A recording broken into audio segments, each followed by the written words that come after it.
Welcome in to another episode of the My Two Bits Gators Football Podcast. I am one of your hosts, Ben, joined as always by your other host, Mr. Randy. Randy, how are we feeling? It's a little earlier in the day than normal. We feeling good? Feeling fresh? What's going on?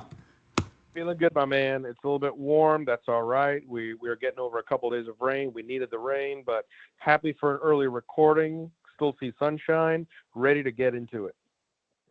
All right. Sounds good. So today we will be doing a review of the personnel decisions that this staff has made and what that has looked like in the previous years as well as what we think it will look like going forward. So officially we are calling it process, evaluation, and player personnel decisions. So as always, we will start off with our mission, our accuracy disclaimer. I still can't say it right. No matter how much I try, I can't say that right. Our vision, our agenda, and walk through what we're going to talk about today. So our mission, as always, is to provide factual analysis of all things Florida Gator football. Our accuracy disclaimer, hey, I said it right, is that our information will be accurate to the best of our ability. We will cite our sources whenever we use them, and all statistical data either comes from ESPN or stats.ncaa.org, and recruiting data comes from on3.com. Our vision is to have unfiltered conversation around the product on the field, as well as recruiting and overall coaching decisions. Our analysis will be based on review of film, heavily on that today.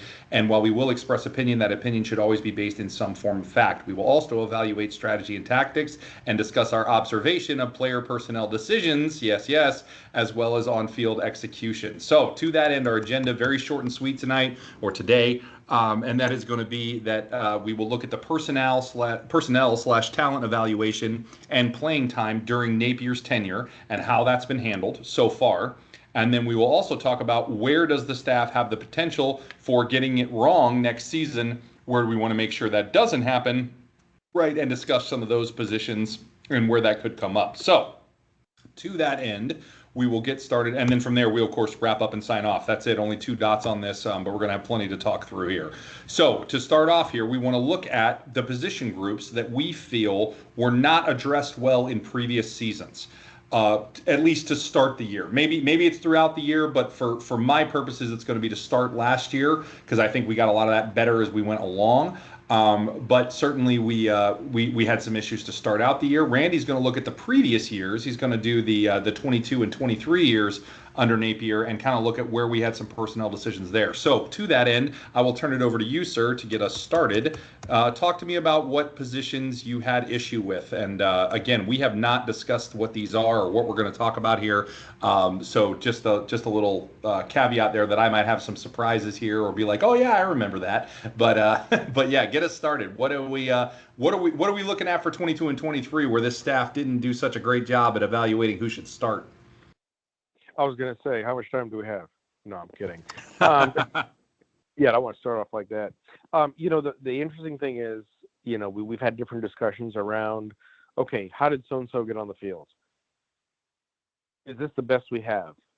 Yep. Why isn't this other player on the field? And it's tough because you're trusting coaches to make that decision in practice, right? When it comes to spring camp, summer camp, fall camp, the final tune-up before the season starts. But I'll give you 3 key positions for me that I felt like those position groups just were not addressed well in past years. Okay. The first one that I'm going to bring up is going to be Amari Burney. Anyone remember that name? I do. In the famous words of Billy Napier at the podium several times, he called him old man. There's a reason for that. A lot of years of eligibility, a lot of years seeing the field, but for whatever reason, never graded out to where he probably should have been given all the snaps and all the experience. Now, those of you might remember Amari's probably his most famous play is the interception against Utah in the swamp several years ago. That did seal the game. So phenomenal read there. So in 4 years, he had one phenomenal read. The thing about Amari, that's amazing. I know. Shots fired. The thing about Indeed. Amari that was tough was it always seemed like he was an old man. I mean, he was going the wrong direction. Maybe the Alzheimer's had set in. I have zero idea. But at the end of the day, playing out of position, playing with lack of, shall we say, skip-to-itness, Amari always felt like he was a step behind the play. He always felt like if you go back to a basketball translation and weak side help, it was extremely weak because he never came at all. And so he couldn't get there. And when you look at the other people in that room from the linebacking spot, the inside linebacking spot, of course, we had a younger group, right? But you had Shamar there. You had Scooby Williams there. But you had some upperclassmen in DeJuan Black, Derek Wingo. But either way, Amari kept getting opportunity after opportunity, and it seemed like it was almost wasted because when I took a look back at some of the Pro Football Focus rankings, overall grade out, let's just say he barely made it to 70 2 games out of 12. Okay, Yeah, so well, 70's good. So 60's average, right? So 70's good. But anything below 60 is below average, right? So that would be, yeah, not great. And not that 70 is setting the world on fire, certainly, but it is above average, I guess. Maybe I shouldn't call it good, but it's above average. all right, B, you want to poke the nest? No problem. Overall average grade 57.2. Yikes. Yeah, not good. Okay. Not good. And again, folks, that is Pro Football Focus. You want it to be, you got it. So Amari Yeah. Burney is one of mine. Just again, great kid, but on the field, again, the optics on the field not good. So there's one. And again, this is a guy that was a starter. We're not saying he can't see the field with those numbers, right? Like we understand there's got to be depth, and we were short of depth at linebacker when Billy Napier first got here, right? We understand these things, but why in the world was that a guy who not only started but continued to start after putting that stuff on film? That's the problem. Couldn't have said it better. The next victim, I will say, he probably could have been called old man as well because he was redshirted, but Mr. Trey Dean III. Ruh-roh. Yeah. Trey Dean, especially the safety position, is what we call, dare I say, a liability. Okay? Yeah, for sure in coverage. For sure in coverage. Now, I'm glad, Ben, perfect segue. In coverage, I'm just going to read off something here from his senior season. Okay. In 12 games, you finish with sub 70 tackles. Okay. Yeah. You finish with 4 tackles for loss, half a sack, no problem. But in a safety position, you're hedging the run. You're also dropping back in pass coverage. You have 4 passes defended. Okay. Oh, that's right. The ball was going over your head. You couldn't locate the ball. Trey Dean was another one who had difficulties, in my opinion, with depth perception. And when you look at the way that a safety is supposed to either charge or float to the ball, his positioning, very similar to Amari, I think they were roommates, but very similar to Amari's, was very lackadaisical, very slow. And again, Trey is another one of those players who had a lot of snaps. Okay. He started, even as a redshirt. And the things that we saw on film continuously, we saw was out of position. And one of the things, I'll tell you, I'm going to back up here. One of the other things that bothered me the most about Trey, and B, you might remember this, when he finally would make a play or would be involved in a play, who was the first one whose helmet was bobbing up and down and yapping his mouth? Mm-hmm. Oh, yeah, for sure. And it's like, what are you doing? Just play football. Much less, you stop the offensive player after a 17-yard gain, and you're bobbing your helmet up and down and yapping your mouth. Why don't you prevent the 17-yard gain? Just saying. Other players in that room, Amari Wilson, we know the situation there. Miguel Mitchell, we know the situation there. Trevez Johnson, Rashad Torres, Jadarius Perkins. But at the end of the day, Trey Dean kept getting the start, and Trey Dean kept being a liability for that But there's my number two is Trey Davis. No, but with those two, with their upperclassmen status, with the amount of snaps that they had, I found a kind of found a correlation between Walter Matthau and Jack Lemon. I figure I just call them grumpy old men. So there's that. And then my last one, positionally, I'm going to go to the offensive side of the football. And this was a tough one because I looked at a lot of different positions, and at the end of the day, I think I'm going to boil it down to the running back position. And one of the things that I thought was really tough to see was Naquan Wright get a starting position. Mm-hmm. I didn't finish it. At the start of the season, at the starting job, again, in that running back room, you had Montrell and you had Trevor, whose last name I still will not mention to this day. But either way, we know that Montrell, I'll call it M&T, made a very formidable running duo. And Naquan, for whatever reason, Naquan's fast, not quick, he's fast, decent size, but Naquan never had a vision. Naquan could never follow the blocker.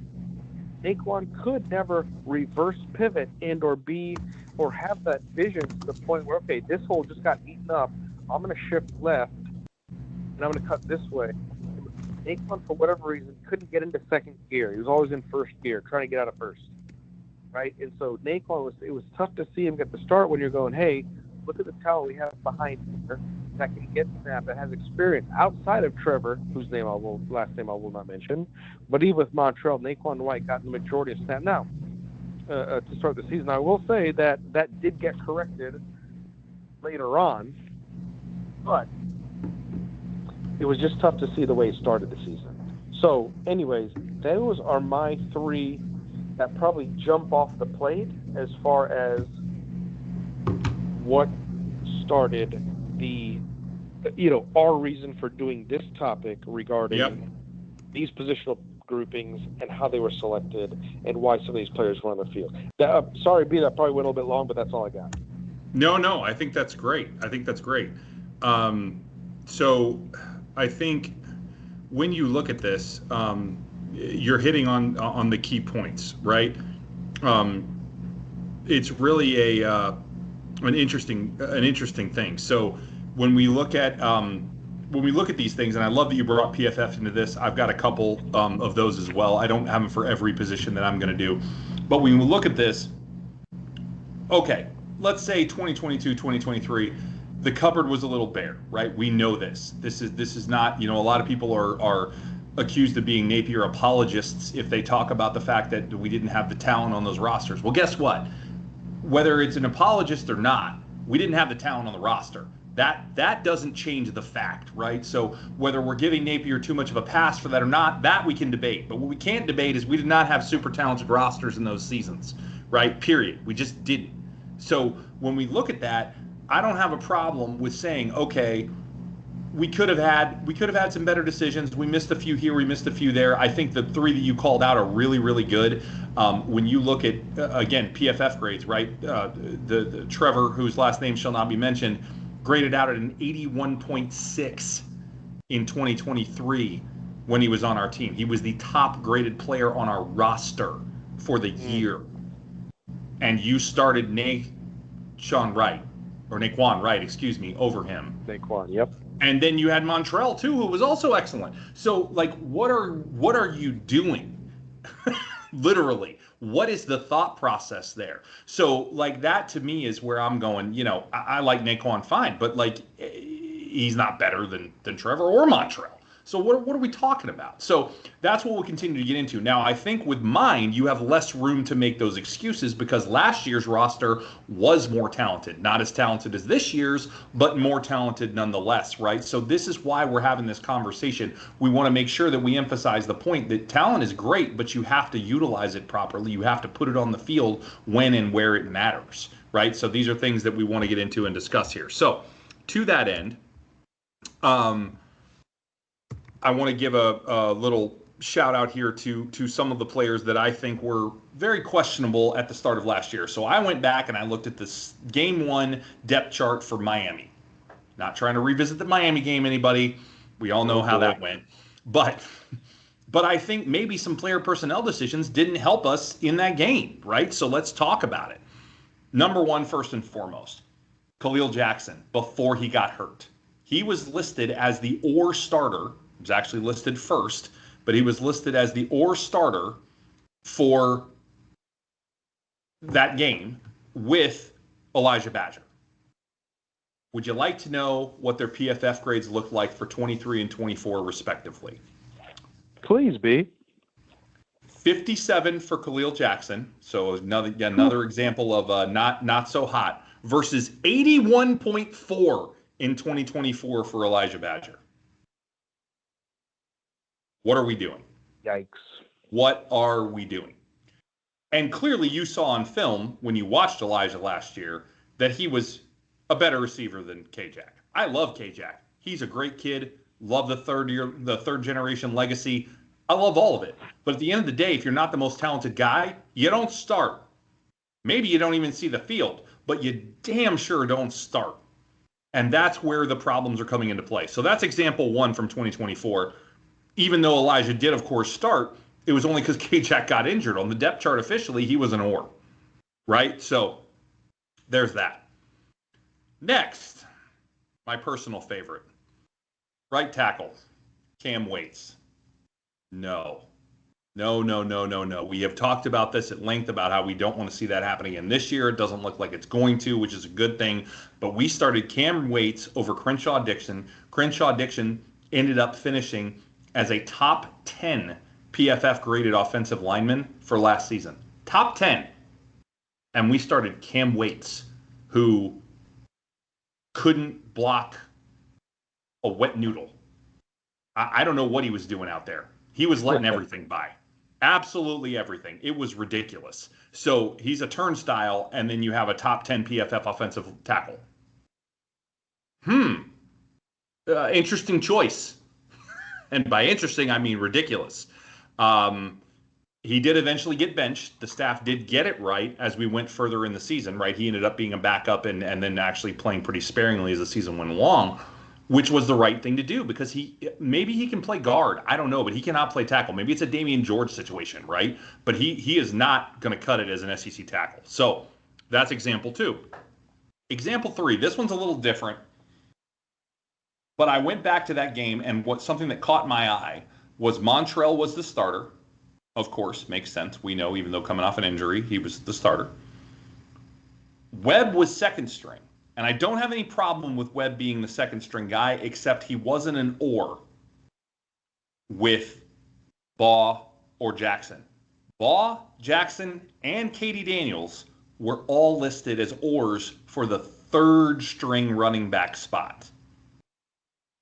Now, this brings up an interesting thing, right? Because in the case of Jacoby, in the case of Jaden, you have guys who are freshmen, right? I know Jaden was a transfer, but he was new to or not Jaden, sorry, Jacoby was a transfer, but nonetheless, you have guys that are freshmen at least to the program, first year in the program. So I understand why they wouldn't necessarily be starters in that scenario. But look at the production that those two got and continue to get and are going to get this season, I guarantee you, because fortunately I think running back is not the problem this year, but we'll get to that later. But what were you thinking? How are those guys third string? I don't care if they're freshmen. Just because they're freshmen doesn't mean they shouldn't play, doesn't mean they shouldn't start. We started Castell as a freshman because we didn't have another safety, but we started him as a freshman. So clearly this staff is willing to do that. But are they willing to do it when there are more tenured guys in the position? And that's what worries me, because there are several examples here that we could look at, again, when we get to the discussion for this season, where the more tenured guy isn't necessarily who I want to see starting, based on everything we've seen on film that we've watched on these guys and shown what they're capable of. So this is where concerns lie, right? Again, not making an argument for them to be starters. Montrell should have been the starter. Absolutely no argument. But should Treon really have been the only second string, or should those guys have all been ors? I think the answer is the latter, right? And they didn't really see the field in that game until very late when it was over, if at all. It was pretty much just Webb and Johnson for most of the game. So things to consider. Last but not least, and this one is ridiculous. I mean, this might be the absolute most ridiculous one. So we had a transfer last year come in, and he did fairly well. His name was Pup Howard. Y'all might remember him. He got hurt at the end of the year, but he played a pretty good season before that. Very good season, actually. 80.4 PFF grade overall for the year, which is outstanding. And he was listed as an or. So in other words, they were both starters on the depth chart. When I say listed as an or, what I mean by that is it could be either guy starting. One does not outrank the other. That's what the or means for those that aren't aware on the depth chart there. Mm-hmm. He was listed as an or with Derek Wingo. Wingo. Mm-hmm. I love Derek. Derek is a class act human. He is a phenomenal dude. Everything I've ever heard him say on camera, well, I guess it's always on camera because it's never been off with me. But regardless, he presents himself exceptionally. He is a class act kid. And listen, he's not untalented, but he is not at the level of Pup Howard. And what proves that out is Derek Wingo's grade for linebacker in 2023, 57.6. So yet again, an 80-something to a 50-something. And we're saying those guys are equal coming into that game by saying that they're either one could be the starter. They're not equal. It's not close. It's very clear who the more talented player was. It was very clear on film from snap one when we saw Pup out there busting heads versus Wingo running around trying to bust heads but not really knowing where to go. That's what it looked like on film. Just keeping it real. Calling a spade, as we like to say, right? And so those are examples that I had from last season where, what are you doing? Because this is just wrong. And we can't continue to have that. So I have a question for you before we move on to the next segment. Yeah. Does this staff have an issue with certain personnel choices within specific position groups? Is there a seniority problem? Is there a talent evaluation problem? Because their talent evaluation for recruiting and the portal and everything else is outstanding. I have less than no issue with it. I think it's one of the best there is in the country, quite frankly. Their talent evaluation is as good as it gets for picking guys that are either rated highly or not rated highly. They have nailed that. But the problem is they don't always play them when they should. So what are we doing here? So do they have an issue? Is there some kind of block? Is there something with, as you mentioned in our discussion leading up to this pod, is there something with good practice players that's coming into play here? Is that part of it? And again, I realize I'm asking for an opinion here, and this isn't necessarily based as much in fact as we normally like it to be, but what are your thoughts on that? So that's what's tough, right? You've got a couple different things that you can glean from based off of practice. And I mean, we've heard it, right? Is it possible that players are solid or just stellar in practice, but is it a stage fright thing when it comes to being inside the white lines on Saturday? Yep. And we've known a lot of players to be like that.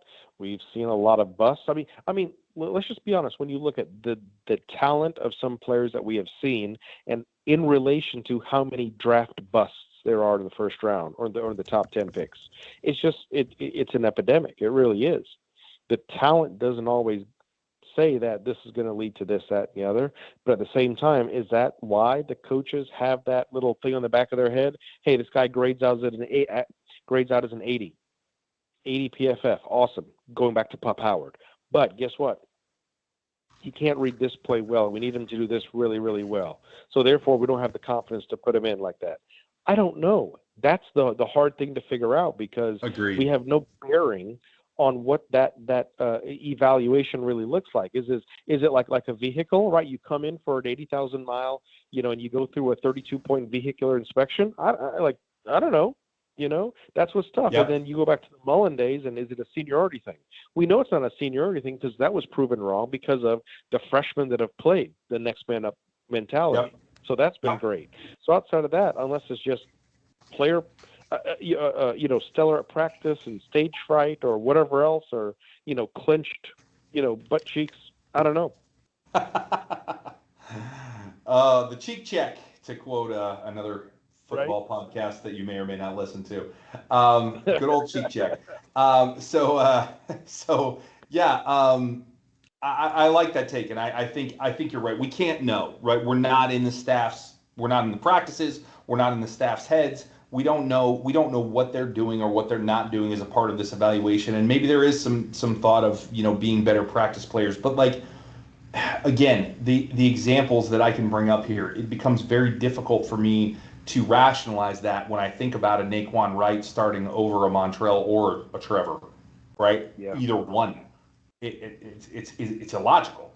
It doesn't make sense. It's not shown to be the better player repeatedly on film immediately, and that stuff screamed on film. You saw it right out the gate. You were like, "Oh wow, this guy can really play. Why isn't he starting?" You immediately had that thought, right? I immediately had that thought about Pup Howard, even though Pup did start, but it didn't take long for me to go, "Hey, that's the right guy here. We need to leave Wingo off the field." Right? We just don't need to play him unless it's just to get him a blow, right? To get him a rest. So Yeah. these are the things that just don't make sense that we see, and it becomes so obvious on film immediately. Now again, we only have game film, we don't have practice film. So again, to your point, maybe there's something to the practice player thing. I can't rule that out. But like, what were we doing with Trey Dean at nickel? You made that great analysis. I mean, that guy blew coverages like it was a part-time job. Like, I don't understand what he was doing most of the time. I'll never forget that play against Tennessee where the receiver just streaks by him and he just stands there and it's his man. Now maybe he was zone or whatever, but he literally stands there and watches the guy go, and then like 5 yards later he's like, "Oh, I better go." Like, what? He ran right by you? It wasn't a coverage confusion thing. You just didn't do what you were supposed to do. Like, how does that stuff not happen in practice if it's happening in games? Like, I mean, maybe it doesn't. Maybe it doesn't. But we can't know. But that is the part that's so frustrating. So, to answer the question here, I liked your answer about seniority. I agree. This staff doesn't have a problem playing freshmen. Again, I would bring up if there is a more tenured guy, do they get a little more preference? I don't know. I have felt like maybe that's the case at times, but they'll certainly play freshmen. They are not opposed to doing it, and they better not be coming in next season because we have some very talented ones. But do they have an issue with certain personnel choices within specific position groups was the question. I don't think so. The one thing I will say about this staff that is a positive is that when they do make a mistake there from camp, from the off season, right, from spring and fall practice, and then they go into the season and they get it wrong, they do tend to fix it wherever they can. Now, that didn't happen with Trey Dean, but we didn't really have anybody else to play nickel except Perkins. Yeah. And Perkins was great when it was man-to-man, but when it was zone, man, he didn't know what the heck he was doing, which Trey Dean didn't sometimes too, but I think Perkins was worse in terms of that. So his coverage overall was better. Sorry, what did you say? No, if you can imagine him being worse. Yeah, exactly. But he was kind of worse in zone when you look at the film on that. So, we didn't have a lot of options besides those two. I think those were really the only two that we had.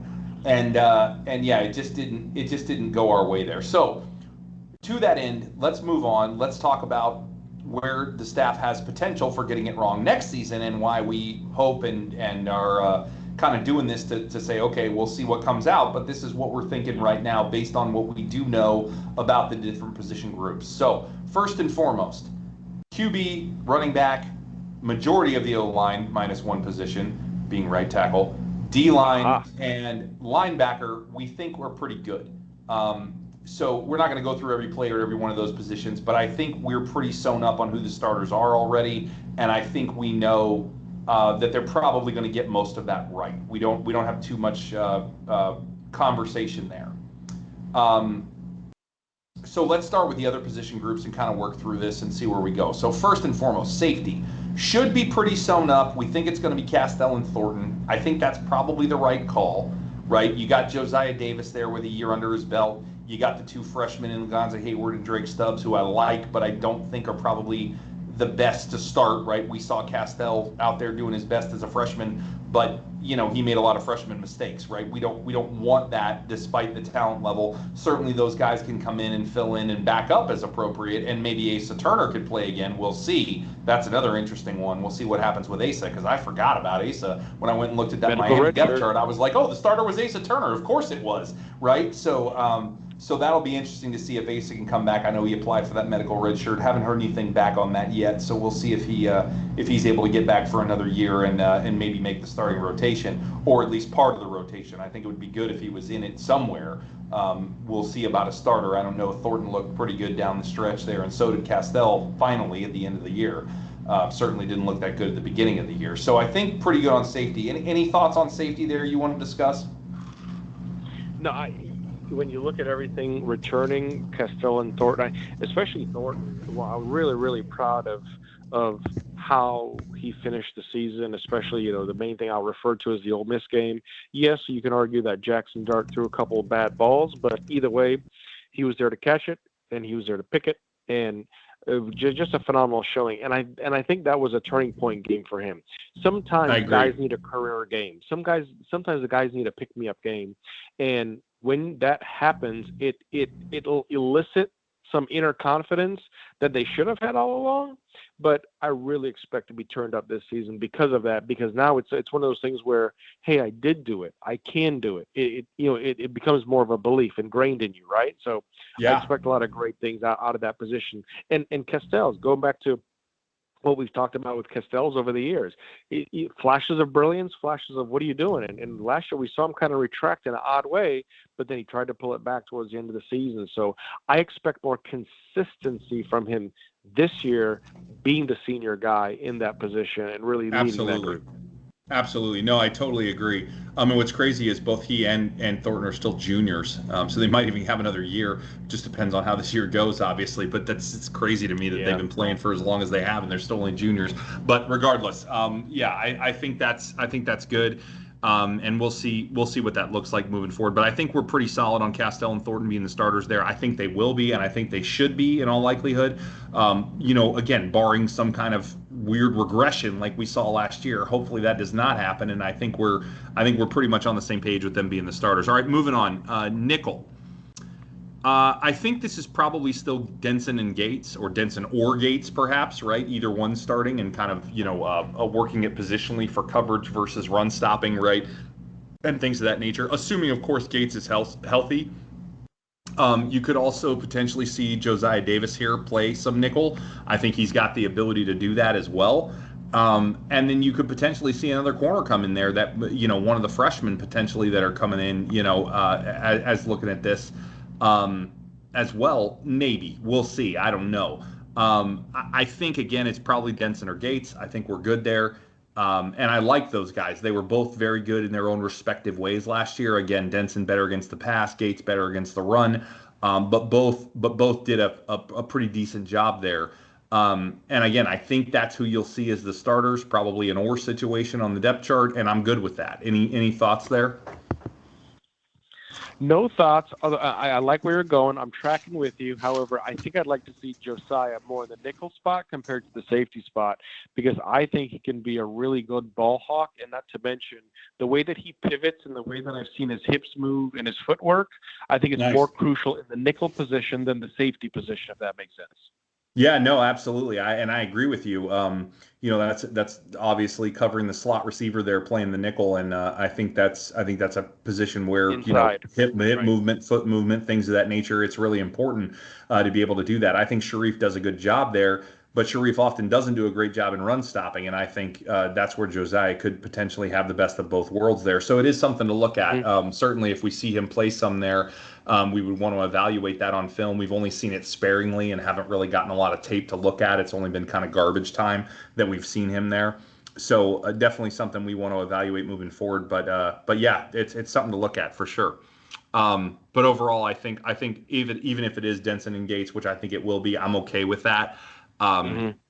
So we'll see where it goes. So the next one is where we really start getting into a conversation about we really don't know what the staff's going to do here. So corner, we know Devin Moore's going to start on one side, assuming he can stay healthy. Which, please, Devin, have a healthy season. Right. Be a top 10 pick because of it, because you're that good. Straight up, the kid is phenomenal. Looked phenomenal in the spring game. Looked like he was fully back from injury, which is great to see. Love him to death. He just can't stay healthy, and man, I want him to stay healthy because he is a phenomenal corner. He's a lockdown corner when he plays well. So that's one side of the ball. We know he'll be a starter, and that's fine. Now, assuming charges are dropped or reduced against Dijon. And for those that don't know, that very well may happen. As far as I know, charges still haven't been filed, as far as I'm aware, not Hmm. formally anyway. He was arrested for things, but I don't think he's been formally charged. So we'll see what happens there with Dijon in this arrest. But who do we think the better candidate is between him and Cormani? Because I think those are likely your competitors based on everything we're seeing, hearing, all that out of spring camp right now. Anyway, I think those are likely your guys. And where do we think the others factor in? Right? Where does Teddy Foster factor in? Where does Jameer Grimsley factor in? Solid recruit there. Where does he factor into things? Where does Ben Hanks perhaps factor in? Right? So these are questions that we have about the corner position. Give me your thoughts. Where you at? So, this is one thing I was trying to look at. I couldn't find anything regarding the charges and what they look like, and you know, hopefully we can put that to rest sooner than later. Obviously, under Coach Napier, we haven't had a lot of extracurricular activities. This was one, of course. AR, you know, took a vehicle going down Newberry Road here at in excess of 100 miles an hour. That was that. And then you had Mackay Burrow, you know, Speeding in there in Georgia, Georgia. as Georgia Speed, does. right? Right. Georgia So is be as it. Georgia Whatever. does. I get it. But either way, I agree with you. More, Devin, please stay healthy. Do whatever you have to do. If you have to go borrow the little witch doctor from Pedro Serrano, whatever the case might be, just stay healthy.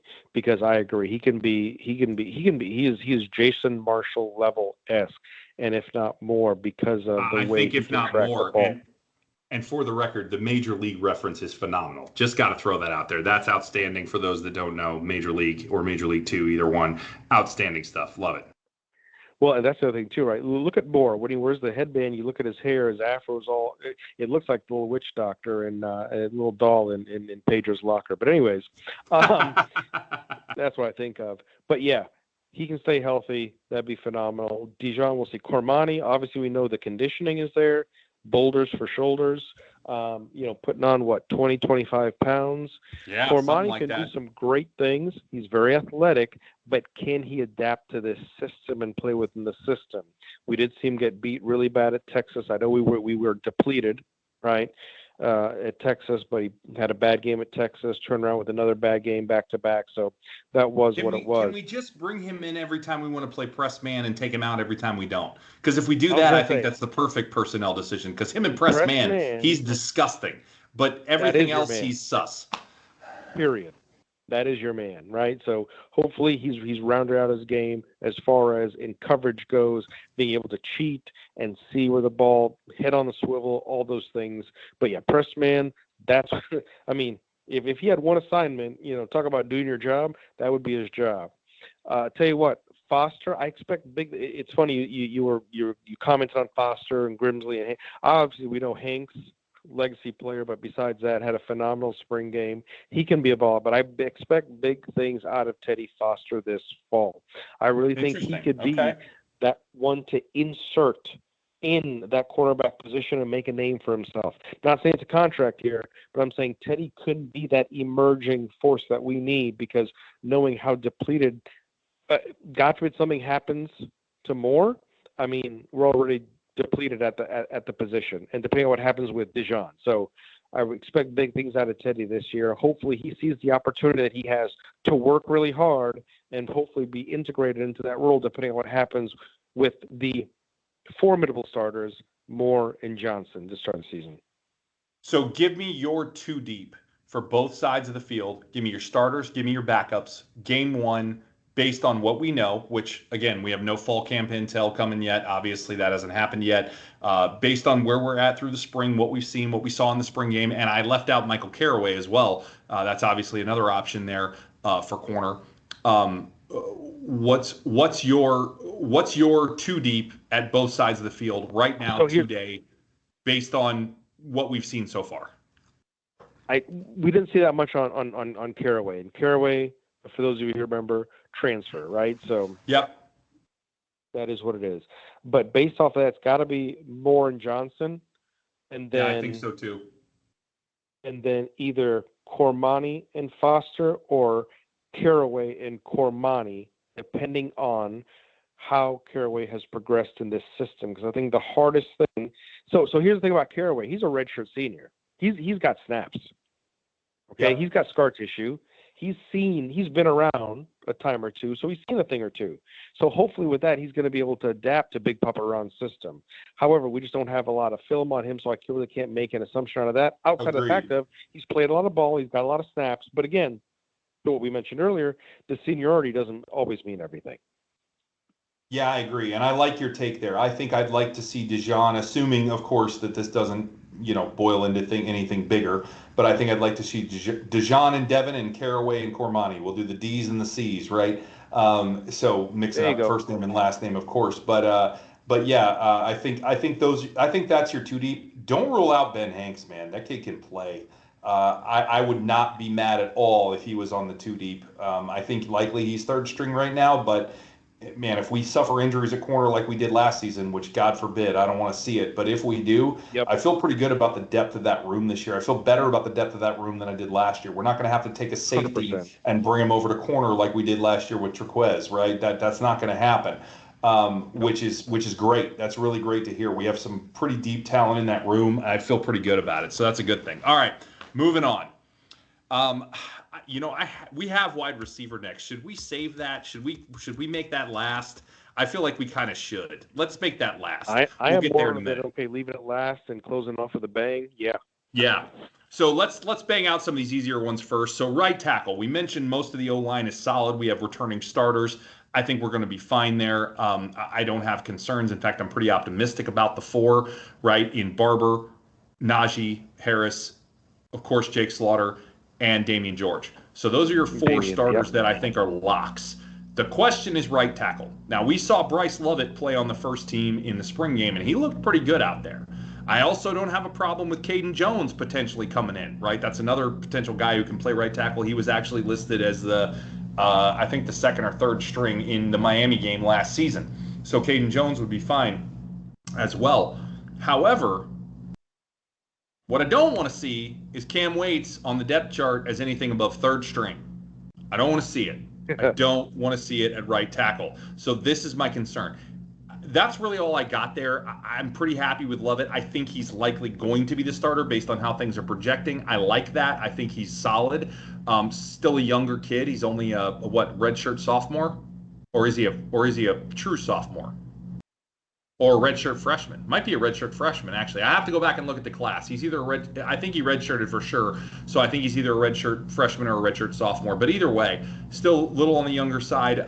But he's getting there, and I think we're going to have some good stuff there. I like Westfall backing up Barber at left tackle. I'm not going to go full too deep on the O-line. I don't know that I even could. Roger Kearney could potentially see some playing time, though. I will throw that out there. He's looking better. And obviously one of the higher star recruits we've ever had. At O-line, which yet again, no Felix Ojo, unfortunately. He committed, or no, he didn't commit, but it's looking like he's going to either Texas or Ohio State. I don't think we're going to get him, which is unfortunate. So, we just can't land a blue chip offensive lineman, man. We really can't do it, and it's frustrating. But neither here nor there. I like where the O-line's at. I think Lovett starting there with, again, maybe Caden Jones as a backup there. Yep. I'm good with that. What are your thoughts there? Anything to add? I am okay if Cam sits the season out because I believe. Shots fired. Shots fired. All I'm saying is, okay, DJ raises the level of play, and I love what the team did. I love what Napier said as far as the campaign around. Okay, let's rally around this kid. Let's protect him as much as possible. This offensive line, I can't remember the last time we had an offensive line returning in multiple positions like this, in 3 positions, if not 4. Well, 4 positions. Four okay. Positions. Yeah. This is stout. This is extremely stout, and that's a good thing. Jake Slaughter, he's going to do his thing. He's going to hold it down. He's going to be the glue. No problem there. But at the end of the day, I can't see in a world where Cam comes in, barring, a bug wiping out the O-line, because Caden Jones and Bryce Lovett have way better talent. I know the PFF, they've graded out higher. And not to mention, you can just see it in the footwork. They move so much better. It's Yeah. not even funny. Yeah. Oh, and by the way, Bryce, yeah, redshirt sophomore. He's got time. Yeah, agreed. Okay, good. Okay, so that's good to hear. So I mean, Richard Yes, sophomore, sir. he's a third-year player though, so he should be right in that spot where you want to start seeing him get on the field, right? So Mm-hmm. that's a good thing. That's a good thing. Nice, I like it. Yeah, I agree. I'm with you there. I'm fine with Cam sitting out the season too. Great story, great kid. Just I don't think you should be playing Yeah. tackle again. Maybe you back it. You want to back him up for George? I'm willing to look at that. I remember him playing some guard at the end of the 23 season, and he was fine. Like he was fine. There was no issue there. It was when we switched him to tackle last season that all the problems started. So let's put him back to guard if he needs to play. Right? Want to bring him into the two deep? I'm fine with that. I got no issue. Right? None. But let's put him at guard. Right? Let's do what makes sense. So all right, moving along. Tight end. Especially as a redshirt senior. Yeah, absolutely. Absolutely. Tight end. Give me your take on tight end. Where are you at? What do you want to see? What do you think we're going to see? Is it right? Is it right? Great question. So here's the thing, right? At the end of the day, when you look at the tight end room, the tight end room has depth. Hayden Hansen, Tony Livingston, Amir Jackson, right? And then you bring in, as I call the Moneyball tight end, because Billy went and got him. You know, he's a 2-star kid, 3-star kid, but Cameron Costman, huge kid, Yep. 6'5" and change, 240 tight end. Okay, not kind of looked over except for the military academies. I expect a lot of great things. Hayden, we've proven with him, okay, at 6'7" and some change, 272. He's got size. He can block. He's got a big radius. He's got hands. So that's phenomenal. Amir Jackson, redshirt freshman, coming back, 6'4" and some change, 6'5", 230. Yeah. He can do a lot of different things. I love his athleticism. And he's got loved how he blocked in the spring game, because Billy has shown if you don't block, you don't play. See Arliss Boardingham. Yeah, see Arliss Boardingham if you'd like an example of that. So, I loved what I saw at Amir in the spring game from a blocking 100%. Standpoint.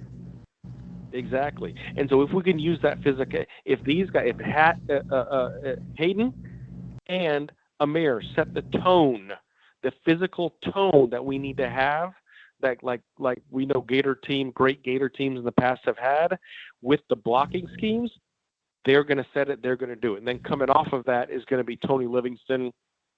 I don't see Caleb Rios getting a lot of playing time, Micah Jones. We'll see, depending on what happens with Cameron, with Costman, depending on how he develops, because of his size, if he comes in and starts blocking and just plowing people over, I'm sure Billy's going to say, all right, kid, give it a shot. But outside of that, for me all day long, it's Hayden, it's Amir.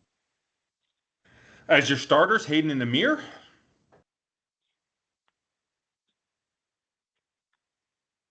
Did I lose you? You there? All right, we might have lost audio from Randy's side for the moment, but I think Hayden and Amir. I don't know if Amir is going to start. Would be my take on that. I think it's going to be Hayden and Livingston are going to be your starters. I think it's Livingston, so coming back there as well.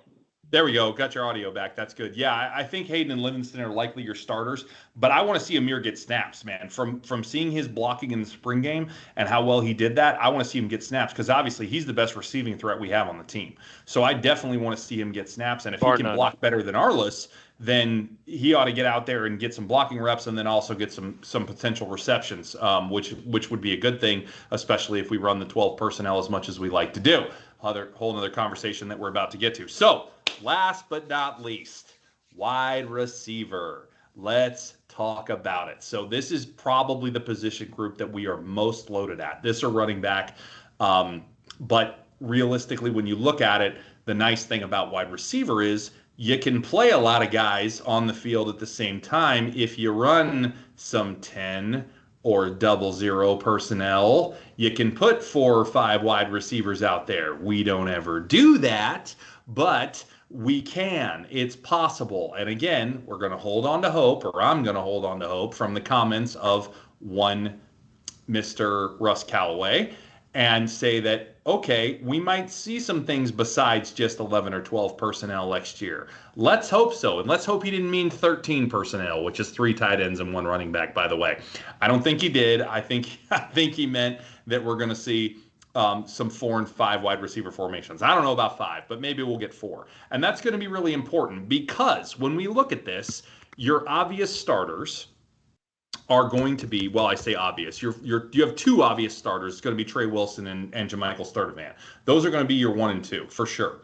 Your number 3 is a little debatable, but I think it's going to be Aiden Mizell from everything we saw in the spring game and what was going on with him, though he was running with the second team at that time. I do think that he's going to be your starter there.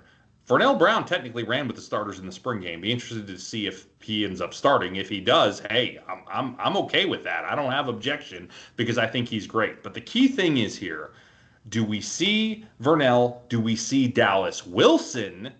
Most importantly, probably based on that spring game performance, as getting significant snaps even though they're freshmen. Here's that scenario that we were talking about earlier. Is this staff going to prioritize seniority at the receiver position? They kind of did it a little bit with K-Jack and Elijah Badger. We kind of already referred to it in the part that I talked about. Are they going to do that again, or are they going to let the talented freshmen that we have on this team see the field? And again, I'm not saying they have to start, but they better not be doing 5 snaps a game. Okay, this needs to be a Trey situation, right? Trey didn't start his freshman year, but he came on the field quite a bit. And by the time we got to the Tennessee game before he got hurt, he was getting massive amounts of targets, snap counts, everything else. And that continued throughout the year. That's what we need to see with these 2, really both of them, quite frankly. It's going to be hard to do that when you look at the depth and talent in this wide receiver room, unless you put the right personnel packages out there where you get these guys on the field because you are playing 4 or, God forbid, 5 wide receivers on a formation. And that's what I want to see. I want to see these guys get some snaps, get some time. I'm not calling for them to have to be starters. If your starters are Trey, Sturdivant, and Mizell, I'm fine with that. I'm fine with that. However, you better see some play time of significance for both Vernell Brown and especially Dallas Wilson, because he's on the standout list for top freshmen for ESPN, and there's a reason why. That kid can ball, and he better come out and get some snaps. I don't want to see a situation like we saw last year with Tank Hawkins. I'm not saying they're the same player. They're not, but I don't want to see 5 snaps a game or less. Not okay. Not going to have it. Will throw an absolute fit in visor throw during the season if these guys don't get snaps. That's my take on receiver, and it's also a take on play calling and play design, right? Because that's a part of this. So where are you at with this very talented wide receiver room? Very talented is an understatement, B. Is an absolute Yeah. I cannot remember a wide receiver room looking like this in a long time. And I tell you what, the wide receiver room is what I like to refer to as first world problem room. It's just amazing. You know, when you look at, I am of the mindset that it is going to be Tricky Trey and J Mike starting. That's going to be fine. Aiden, we know Aiden's got speed. He has cardinal knowledge now as a redshirt sophomore, being in this offense, being in this scheme, or lack thereof.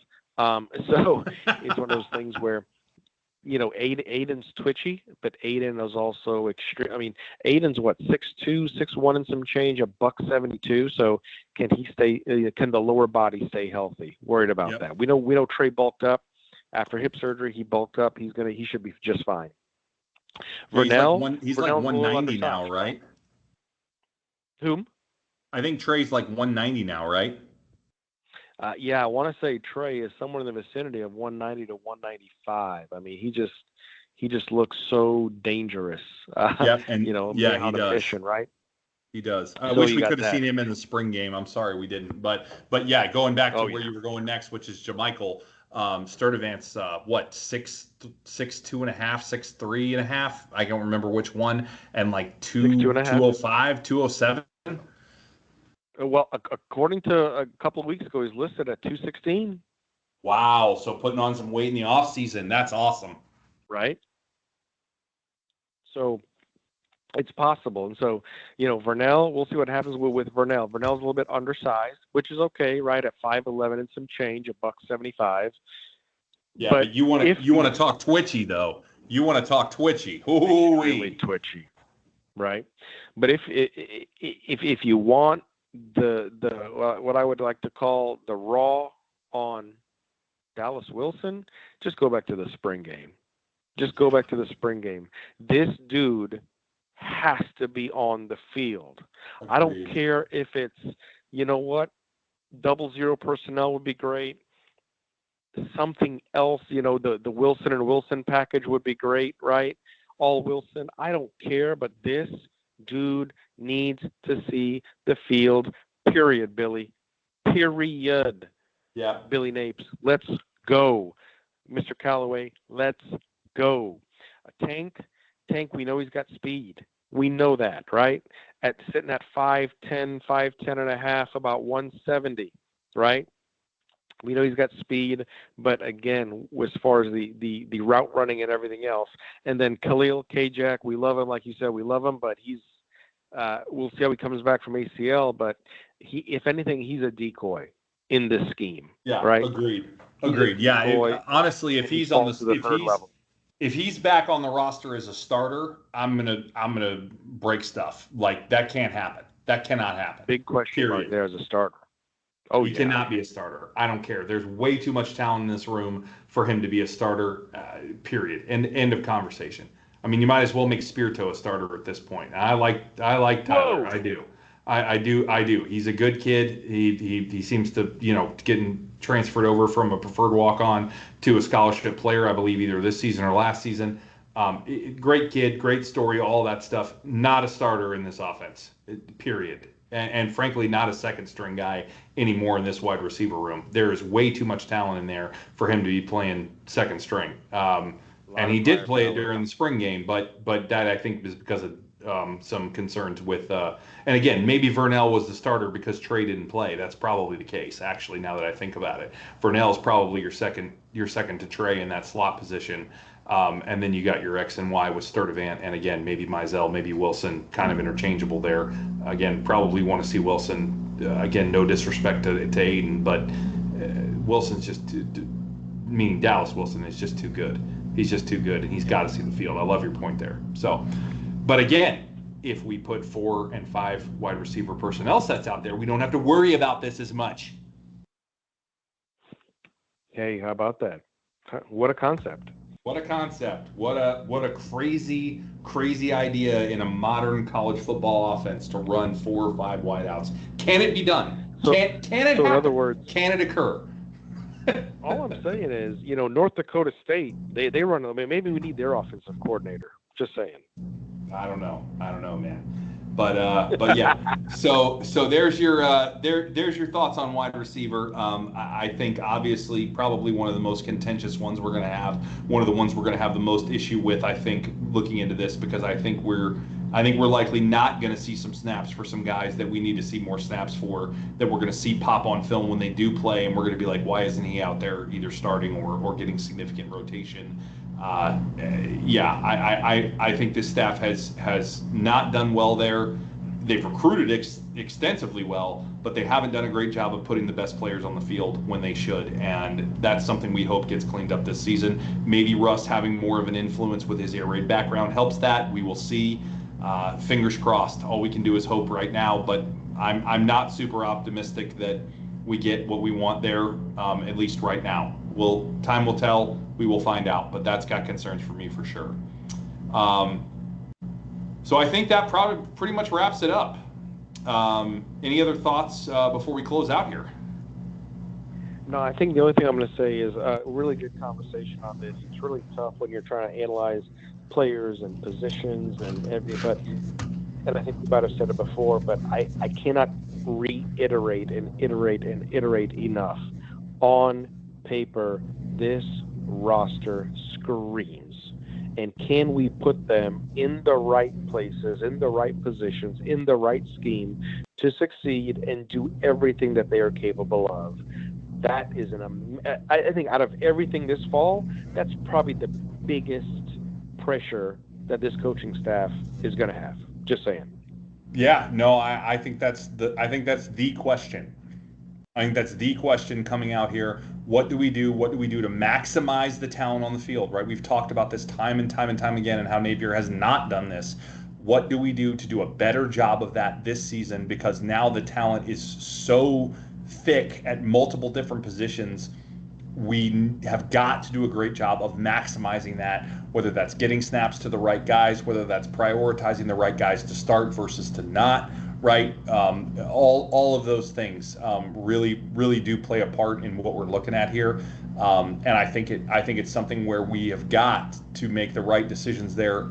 At least the majority of these situations that we've gone into and talked about with these different position groups, I think that's going to be absolutely crucial for having a successful season. This is still a very difficult schedule.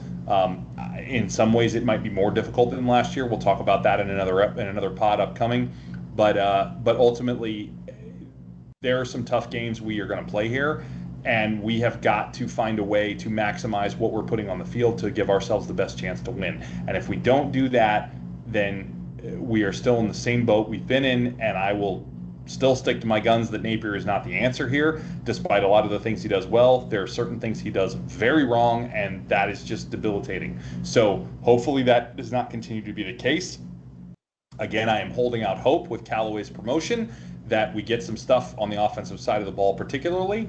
I am hoping on the defensive side that we make the right positional calls there from some of the ones that we talked about. I think the defensive side is a little more sewn up than the offensive side is, but time will tell and we will see. From here, we can't do anything but hope for the best, right? Last year was hope for the best, plan for the worst. I'm just going to hold on this season for hope for the best. I'm going to hold it right there. I'm not going to plan for the worst yet. We may get there, but for now, it's hope for the best. That's. I'm just going to stop right there, and we'll leave it at that. Fair So, with that, our next pod will be coming to you in 2 weeks. We are going to do our Gator Player Spotlights for 2025.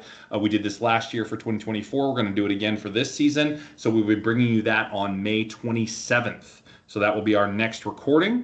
And with that, I will turn it over to you to close it out and sign us off. Solid, man. Great convo. Enjoyed going through these positions, taking a look at these, the flashbacks, right, from years past, what happened, who came on the field, and then the unique situations we have coming up this fall. So enjoyed it. And with that being said, wherever you are and whenever you may be listening, thank you for taking the time, and we will see you around Gator Nation.